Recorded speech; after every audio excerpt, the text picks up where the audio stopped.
જય માતા ખેડૂત મિત્રો, આજે તારીખ 29 ડિસેમ્બર 2024 ને આજની સવારની હવામાન અપડેટની અંદર માહિતી મેળવીએ તો ગુજરાતનું હવામાન આગામી દિવસ દરમિયાન કેવું જોવા મળશે, સાથે જ ગુજરાતની અંદર જાન્યુઆરીના પ્રથમ સપ્તાહની અંદર કાતિલ ઠંડીનો રાઉન્ડ આવી શકે છે તેની અપડેટ મેળવીશું. તાપમાન કેવું નોંધાશે તેની સંપૂર્ણ માહિતી આપણે આ વિડીયોની અંદર મેળવીશું. ચેનલમાં નવા હોય તો ચેનલને સબસ્ક્રાઇબ કરી નાખજો અને વિડીયોને લાઈક આપીને તમામ ખેડૂત ભાઈને શેર કરી દેજો. છેલ્લા 4-5 દિવસથી ગુજરાતના હવામાનમાં પલટો જોવા મળી રહ્યો હતો, પરંતુ હવેથી ગુજરાતની અંદર માવઠાની સંભાવના ઓછી જોવા મળી શકે છે. જે વેસ્ટર્ન ડિસ્ટર્બન્સ હતું તે ઘણું આગળ નીકળી ચૂક્યું છે, જેથી કરીને ગુજરાતની અંદર તેની અસર નહિવત જોવા મળશે. ગુજરાતના અનેક બોર્ડર લાગુ વિસ્તાર જ્યાં મહારાષ્ટ્ર હોય, મધ્યપ્રદેશ, ઉત્તરના ભાગો, પૂર્વના ભાગોની અંદર માવઠાનો કમોસમી વરસાદ નોંધાયો હતો, પરંતુ આજથી ગુજરાતમાં માવઠાની કોઈ સંભાવના નથી.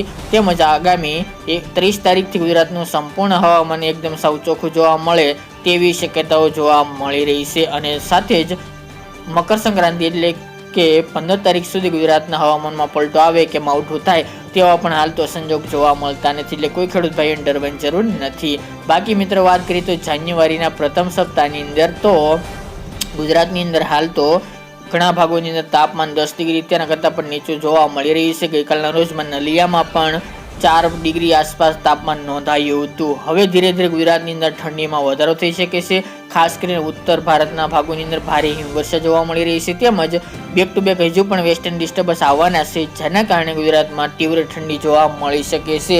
અને ફરીવાર ગુજરાતની અંદર કાતિલ ઠંડીનો રાઉન્ડ આવે તેવી સંભાવના રહેલી છે.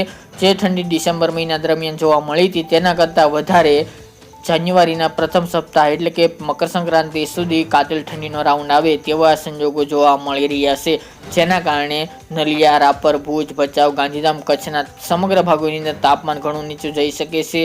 સાથે જ અમુક વિસ્તારની અંદર નલિયા જેવા ભાગોની અંદર 5 ડિગ્રી કરતાં પણ નીચું રહી શકે છે તાપમાન. ઉત્તર ગુજરાતની થરાદ, ધાનેરા, ડીસા, અંબાજી, આબુ, જે મહેસાણા, પાટણ, બનાસકાંઠા, સાબરકાંઠાના ભાગો છે ત્યાં પણ 10 ડિગ્રી કરતાં પણ નીચું તાપમાન નોંધાઈ શકે છે. અમદાવાદ, ગાંધીનગર, ખેડામાં પણ તાપમાન 10 ડિગ્રી કરતાં નીચું જવાની સંભાવના દેખાઈ રહી છે. તે ઉપરાંત રાજકોટ, અમરેલી, સુરેન્દ્રનગરમાં પણ 9 ડિગ્રી આસપાસ તાપમાન નીચું જઈ શકે છે. ડાંગ, તાપી, નર્મદા જેવા ભાગો, દાહોદ જેવા ભાગોની અંદર પણ તાપમાન 10 ડિગ્રી તેના કરતાં પણ નીચું જવાની સંભાવના દેખાઈ રહી છે. બાકીના વિસ્તારોની અંદર તાપમાન એવરેજ 10 થી લઈને 13-14 આસપાસ વચ્ચે જોવા મળે તેવી સંભાવના રહેલી છે. તો હવે મકર સંક્રાંતિ સુધી ગુજરાતના હવામાનમાં પલટો આવે તેવી શક્યતા ઓછી જોવા મળી રહી છે. સાથે જ હવે જે સિસ્ટમ આવશે, જે વેસ્ટર્ન ડિસ્ટર્બન્સ આવશે તે ઉપર માવઠાની અસર જોવા મળી શકે છે. બાકી ગુજરાતના હવામાન એકંદરે સાવ ચોખ્ખું જોવા મળશે. પવનની ઝડપ પણ સાવ નોર્મલ જોવા મળે તેવું અનુમાન દેખાઈ રહ્યું છે. તો મિત્રો, આ અત્યારની વહેલી સવારની અપડેટ. ફરી એક નવા વિડીયો સાથે મળીશું.